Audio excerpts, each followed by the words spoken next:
ചില പ്രത്യേക സാഹചര്യങ്ങളിൽ മാത്രം പ്രാധാന്യം സൃഷ്ടിക്കപ്പെടുന്ന ചില വ്യക്തികളുണ്ട്. സമൂഹത്തിൽ സാധാരണ പോലെ നിലനിൽക്കുകയും എന്നാൽ ചില സാഹചര്യങ്ങൾ വരുമ്പോൾ വാർത്താ പ്രാധാന്യം നേടി മുന്നിലെത്തുകയും ചെയ്യുന്ന ചില വ്യക്തികൾ. ഉദാഹരണത്തിന് ഇപ്പോൾ പറയാൻ പറ്റിയ അങ്ങനെ ഒരു വ്യക്തി നടൻ ഷൈൻ ടോം ചാക്കോയാണ്. നടി വിൻസി അലോഷ്യസ് സിനിമാ മേഖലയെ സംബന്ധിച്ച് നടത്തിയ ചില വെളിപ്പെടുത്തലുകൾ മൂലം അപ്രതീക്ഷിതമായി വാർത്താ പ്രാധാന്യത്തിലേക്ക് ഉയർന്ന വ്യക്തിയാണ് ഈ പറയുന്ന ഷൈൻ ടോം ചാക്കോ. ഇനി ഒരുപക്ഷെ കുറച്ചുകൂടി മുന്നോട്ട് പോവുകയാണെങ്കിൽ ഒന്നോ അല്ലെങ്കിൽ 2 ആഴ്ച കൂടി പുള്ളിക്കാരൻ മാധ്യമങ്ങളിലൂടെ സമൂഹത്തിന് മുന്നിൽ പ്രാധാന്യത്തോടെ എത്തും. അത് കഴിഞ്ഞ് കാര്യങ്ങൾ വീണ്ടും പഴയതുപോലെ തന്നെയാകും. ഷൈൻ ടോം ചാക്കോ ഇതാദ്യമായിട്ടല്ല ഇത്തരത്തിൽ വാർത്താ പ്രാധാന്യം നേടുന്നത്. സ്വന്തം കയ്യിരിപ്പ് കൊണ്ട് പലതവണ പുള്ളിക്കാരൻ കേരളീയ ജനസമൂഹത്തിന് മുന്നിൽ വാർത്തയായിട്ടുണ്ട്. അതെല്ലാം ആ ഒരു സീസൺ കഴിയുമ്പോൾ സ്വാഭാവികമായി അവസാനിച്ചിട്ടുമുണ്ട്.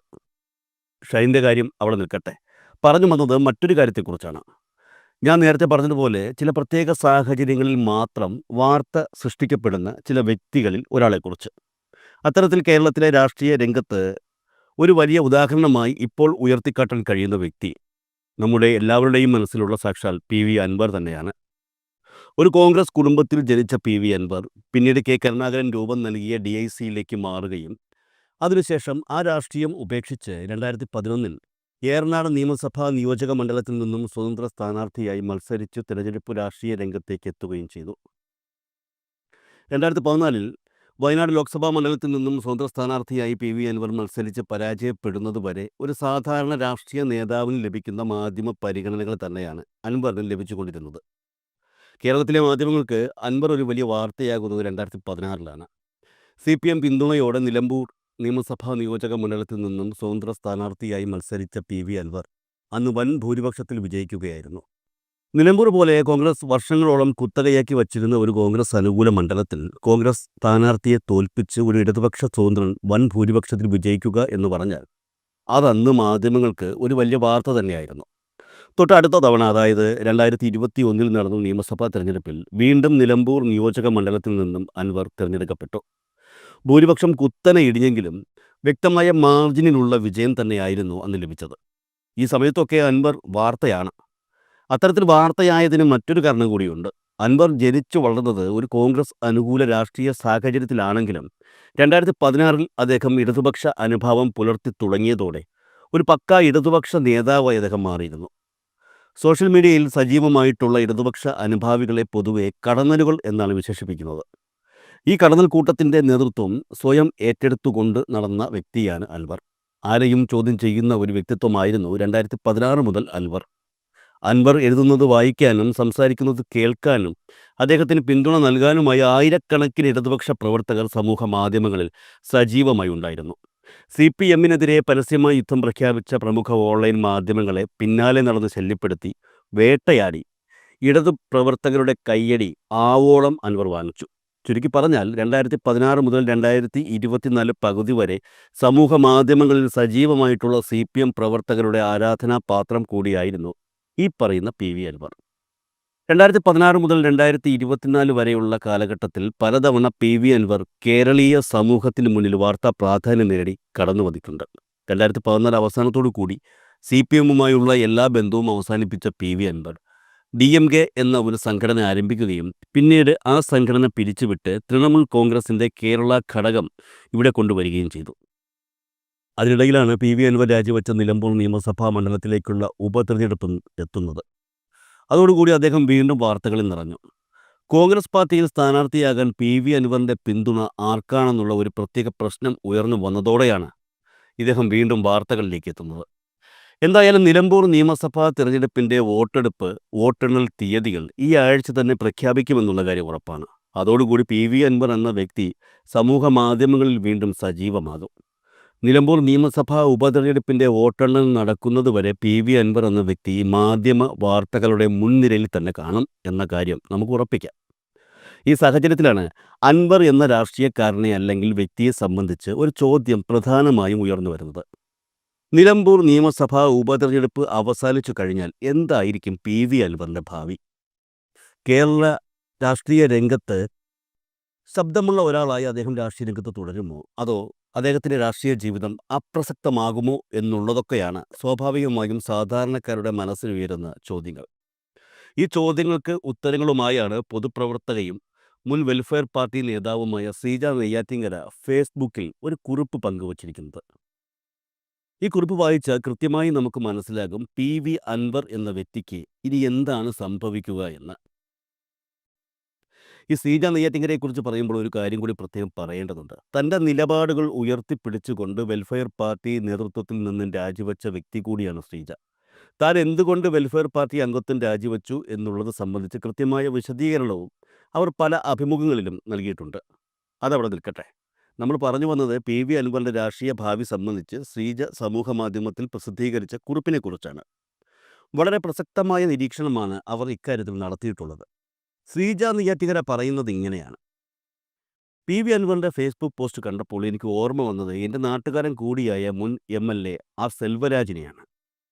PV അൻവർ MLA സ്ഥാനം രാജിവെച്ചപ്പോൾ ഞാൻ ആർ സെൽവരാജിനെക്കുറിച്ച് ഈ വാളിൽ എഴുതിയിരുന്നു.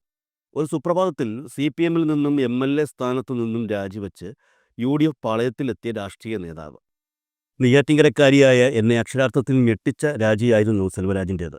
കാരണം ഓർമ്മ വച്ച നാൾ മുതൽ ഞങ്ങളൊക്കെ കമ്മ്യൂണിസ്റ്റുകാരനായി കണ്ടിരുന്ന സഖാവ് അൻവറിനെ പോലെയല്ല സെൽവരാജ്.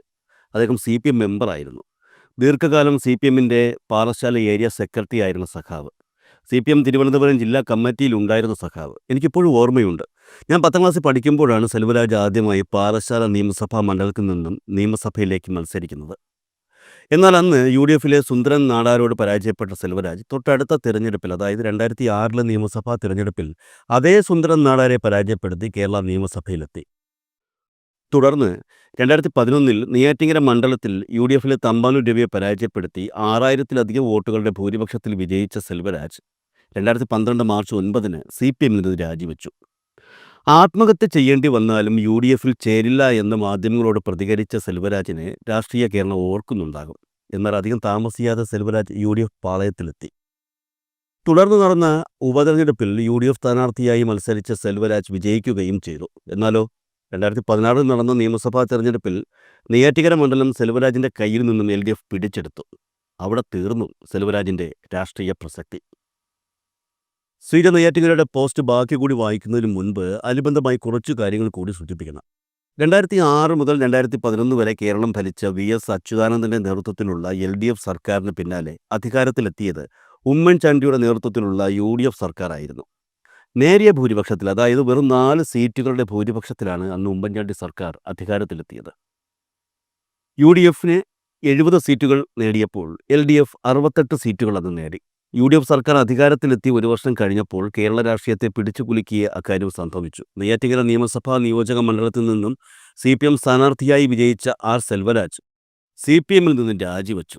അതിനൊപ്പം തൻ്റെ MLA സ്ഥാനം പുള്ളിക്കാരൻ രാജിവെച്ചു. പാർട്ടി മെമ്പർ സ്ഥാനവും MLA സ്ഥാനവും രാജിവെച്ചതിന് പിന്നാലെ സെൽവരാജ് നടത്തിയ ഒരു പ്രസ്താവനയായിരുന്നു ആത്മഹത്യ ചെയ്യേണ്ടി വന്നാലും UDFലേക്ക് പോകില്ല എന്നുള്ളത്. എന്നാൽ എല്ലാവരെയും ഞെട്ടിപ്പിച്ചുകൊണ്ട് പുള്ളിക്കാരൻ കോൺഗ്രസിൽ അംഗത്വമെടുക്കുകയും ചെയ്തു. നേരിയ ഭൂരിപക്ഷം മാത്രം ഉണ്ടായിരുന്ന UDFനെ ഒന്ന് ഉറപ്പിച്ചു നിർത്താൻ മുഖ്യമന്ത്രി ഉമ്മൻചാണ്ടിയുടെ അറിവോടെ അന്ന് UDFൻ്റെ ഭാഗമായിരുന്ന ഇന്ന് BJPക്കാരനായി മാറിയ PC ജോർജാണ് സെൽവരാജിനെ CPMൽ നിന്നും രാജിവെപ്പിക്കുകയും UDFലേക്ക് കൊണ്ടുവരികയും ചെയ്തതെന്ന് ആരോപണങ്ങൾ ഉയർന്നിരുന്നു. ഈ സംഭവത്തിൽ നടന്നത് വലിയൊരു ഡീലാണെന്നും അതിനനുബന്ധമായി ആക്ഷേപങ്ങൾ ഉയരുകയും ചെയ്തിരുന്നു. ഇക്കൂട്ടത്തിൽ മറ്റൊരു കാര്യം കൂടി സൂചിപ്പിക്കാതെ വയ്യ. ഉമ്മൻചാണ്ടിക്ക് വേണ്ടി CPM MLAമാരെ പോലും വലവീശി പിടിച്ച് UDFലേക്ക് എത്തിച്ച PC ജോർജ് അധികം വൈകാതെ ഉമ്മൻചാണ്ടിയുമായി തെറ്റുകയും ചാണ്ടിയെയും മറ്റു കോൺഗ്രസ് നേതാക്കളെയും പൂരത്തെറിയും വിളിച്ച് UDFൽ നിന്ന് പുറത്തു വരികയും ചെയ്തു. LDFൽ ചേരണമെന്നായിരുന്നു പുള്ളിക്കാരൻ്റെ മോഹം. സത്യം പറഞ്ഞാൽ LDF മോഹം കൊടുത്തു എന്ന് പറയുന്നതാകും ശരി. LDF കൂടെയുണ്ടെന്ന വിശ്വാസത്തിൽ ആ സമയത്ത് PC ജോർജ് കേരള രാഷ്ട്രീയത്തിൽ അഴിഞ്ഞാടി. പക്ഷേ 2016 പൂഞ്ഞാറിൽ മത്സരിക്കാൻ ചെന്നപ്പോൾ കളി മാറി. തന്നെ LDFലെടുക്കാൻ സൗകര്യമില്ല എന്ന് പിണറായി വിജയൻ പുള്ളിക്കാരൻ്റെ മുഖത്ത് നോക്കി പറഞ്ഞു. പുള്ളിക്കതൊരു വലിയ ഷോക്കായിരുന്നു. എന്തായാലും PC ജോർജ് പൂഞ്ഞാറിൽ നിന്ന് അന്ന് സ്വതന്ത്രനായി മത്സരിച്ച് വിജയിച്ചു. ഈരാറ്റുപേട്ട എന്ന ഒരൊറ്റ പ്രദേശത്തെ മുസ്ലിം വോട്ടുകളുടെ ബലത്തിലാണ് PC ജോർജ് അന്ന് തെരഞ്ഞെടുപ്പിൽ വിജയിച്ചതെന്നുള്ളത് ഏവർക്കും അറിയാവുന്ന കാര്യമാണ്. എന്നാൽ 2021 ഈ പറയുന്ന മുസ്ലിം സമുദായവുമായി PC ജോർജ് തെറ്റുകയും പൂഞ്ഞാറിൽ നിന്ന് 8 നിലയിൽ പൊട്ടുകയും ചെയ്തു. ഇപ്പോഴിതാ മറ്റൊരു ഗതിയുമില്ലാതെ BJPയിൽ പുള്ളിക്കാരൻ അംഗത്വവും എടുത്തിരിക്കുന്നു. നമുക്ക് സീര നെയ്യാറ്റിൻകരയുടെ പോസ്റ്റിലേക്ക് തിരിച്ചു വരാം. UDFിൽ ചേർന്നതോടെ CPMന്റെ തെക്കൻ കേരളത്തിലെ അറിയപ്പെടുന്ന നേതാവായിരുന്ന സെൽവരാജ് കേരള രാഷ്ട്രീയത്തിൽ നിന്ന് പൊടുന്നനെ അപ്രത്യക്ഷമായി.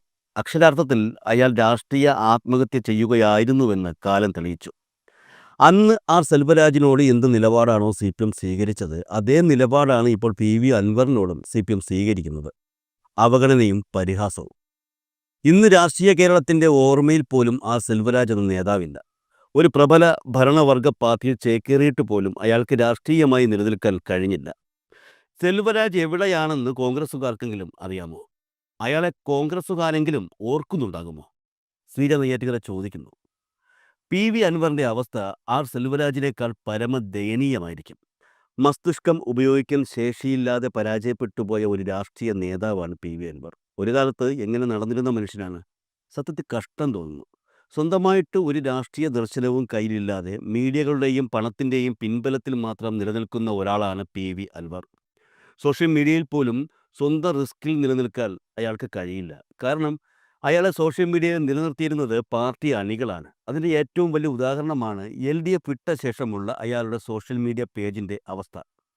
കുമ്മോജികളുടെ സാഗരമാണവിടെ. ഇപ്പോൾ തന്നെ അൻവറിനെ മീഡിയകൾ ഏറെക്കുറെ കൈവിട്ട് കഴിഞ്ഞു. താമസിയാതെ അയാളെ പൂർണ്ണമായും കൈവിടും. മീഡിയകളുടെ തണലിൽ ശാശ്വതമായി നിലനിൽക്കാമെന്ന് കരുതുന്നത് മണ്ടത്തരം മാത്രമാണ്. കാരണം മീഡിയകൾ അവരുടെ ആവശ്യത്തിനാണ് അൻവറിനെ ഉപയോഗിച്ചത്. മീഡിയകൾക്ക് ഉപയോഗിക്കാൻ പാകത്തിൽ ആര് നിന്നു കൊടുക്കുന്നവോ ഭാവിയിൽ അവരുടെ അധപതനം ഉറപ്പാണ്. അവസാനമായി ഒരു കാര്യം കൂടി സീര നെയ്യാറ്റിൻകര പറയുന്നു. CPM വിട്ടു പോകുന്നവർക്ക് CPMന്റെ രാഷ്ട്രീയ തന്ത്രങ്ങളെ കൂടെ അതിജീവിക്കാൻ ശേഷിയുണ്ടാകണം. അതില്ലാത്തവർ അതിന് തുനിയുന്നത് രാഷ്ട്രീയ മണ്ടത്തരമാണെന്ന് പറയാതിരിക്കാൻ വയ്യ. സീര നെയ്യാറ്റിൻകര കുറിപ്പ് അവസാനിപ്പിക്കുകയാണ്. അപ്പോൾ കാര്യങ്ങൾ ഏറെക്കുറെ ഇവിടെ വ്യക്തമാണ്. കേരള രാഷ്ട്രീയ മേഖലയിൽ രാഷ്ട്രീയ ആത്മഹത്യ പ്രഖ്യാപിച്ച ഒരാളായിരുന്നു സെൽവരാജ്. അതുപോലെ രാഷ്ട്രീയ ആത്മഹത്യ പ്രഖ്യാപിച്ചിരിക്കുന്ന ഒരു വ്യക്തിയാണ് നമ്മുടെ PV അൻവർ എന്നാണ് ഈ സോഷ്യൽ മീഡിയ പോസ്റ്റിലൂടെ വ്യക്തമാകുന്നത്. ഒന്ന് ആലോചിച്ച് നോക്കിയാൽ കാര്യം ശരിയാണ്. ലെഫ്റ്റ് റൈറ്റ് ലെഫ്റ്റ് എന്ന സിനിമയിൽ രാഷ്ട്രീയക്കാരനായ കൈതേരി സഹദേവൻ പറയുന്ന ഒരു ഡയലോഗുണ്ട്. ഉറുമ്പ് ചത്താൽ വാർത്ത തവള ചാകും വരെ, തവള ചത്താൽ വാർത്ത പാമ്പ് ചാകും വരെ, പാമ്പ് ചത്താൽ വാർത്ത പരുന്ത് ചാകും വരെ. അത്രയേ ഉള്ളൂ. അതെ, അൻവറിൻ്റെ കാര്യത്തിലും അത്രയേ ഉള്ളൂ.